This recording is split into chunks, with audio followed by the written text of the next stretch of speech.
There's a phrase in the Bible, the daughters of Jerusalem. And Luke records Jesus using this phrase in his gospel, which we'll get to in a few minutes. Dr. James Fleming, he's an archaeologist and was a professor at Hebrew University in Jerusalem. He speaks often about the cultural context that lay behind this phrase and how it helps us understand what Jesus means by it. So what about this phrase, the daughters of Jerusalem? How can we understand this Hebrew idiom? So to start, the word for city in Hebrew is Ir. And if we look at some of the other associated Hebrew words, we find a word Yair. And Yair can be translated as protect. Now some Bibles say excite or awaken, but it's used with the idea that God is awakened to protect his people. And this is the function of a city or a walled city, is to protect. So the Hebrew word for city can be associated with the idea of protection. That's point one. Second, this Hebrew word for city is feminine. Now all Hebrew nouns are either masculine or feminine. This word for city is feminine, so a city is a she. And it's similar to how we might refer to a ship as a she, or even in English we speak poetically about the country as a she, as if the country represents motherhood to the citizens. And then if we look at the name Jerusalem, well, that's feminine as well. So Jerusalem, according to the Bible, is a she, a mother city who protects her citizens. Now in ancient Israel, the larger cities were walled cities, and the wall, of course, is there for protection. Jerusalem had a city wall, Jericho had a city wall, the city of Gezer, which is in this picture here, it had a city wall, and the gates of Gezer were fortified by Solomon. The city provided protection in the event that an enemy came. Now most citizens, though, well, they didn't live within the city walls. The majority lived as poor farmers. They were outside the city in small hamlets or villages. And those villages, by the way, those are referred to as daughters. They were the daughters of Gezer, or the daughters of Jerusalem. The Hebrew word for daughter is bat. Like you might have a bat mitzvah for a girl rather than a bar mitzvah for a boy. And the plural of bat is banot, which means daughters. And so we see this in the Bible. So in Psalm 48, verse 11, we find this word. Now, some of our translations read banot as villages or towns, like here in the NIV. And, well, that's correct, because that's what it's talking about. But if we look at the ESV, the English Standard Version, or the King James Version, well, they just translate banot as daughters, which is also correct. So daughters, when associated with a city, is a Hebrew idiom for village.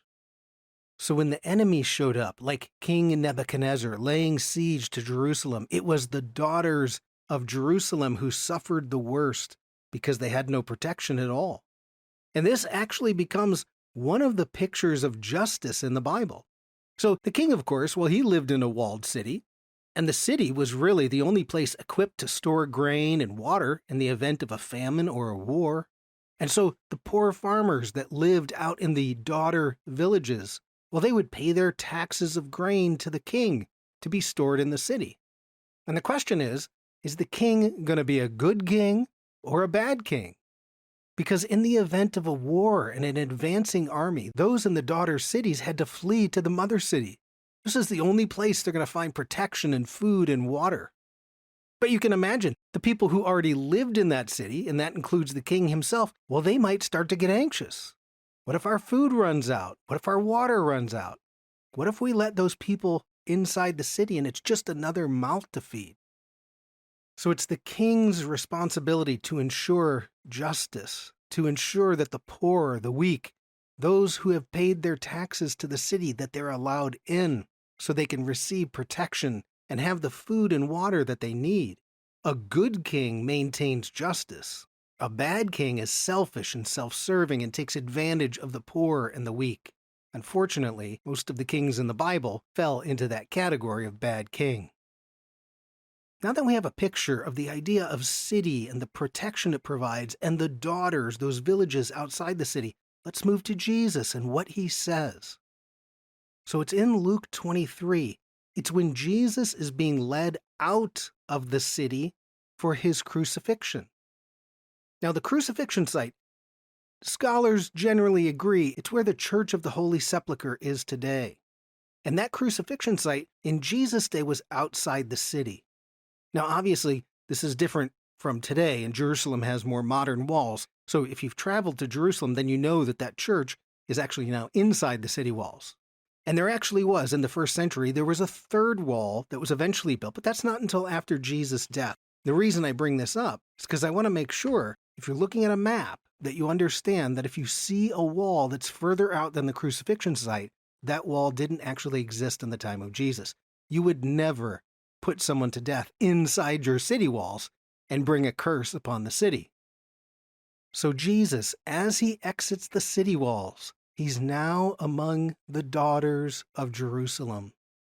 And this verse here in Luke 23:28, this is about the coming judgment that will descend upon Jerusalem. And eventually it does. Within the next 40 years, there's a war against Rome. And in 70 AD, the Romans lay siege to Jerusalem. And what about those daughters? Those hamlets and villages and all the poor that lived within them? Well, they're destroyed. I mean, they're nothing but a speed bump in front of that powerful Roman army.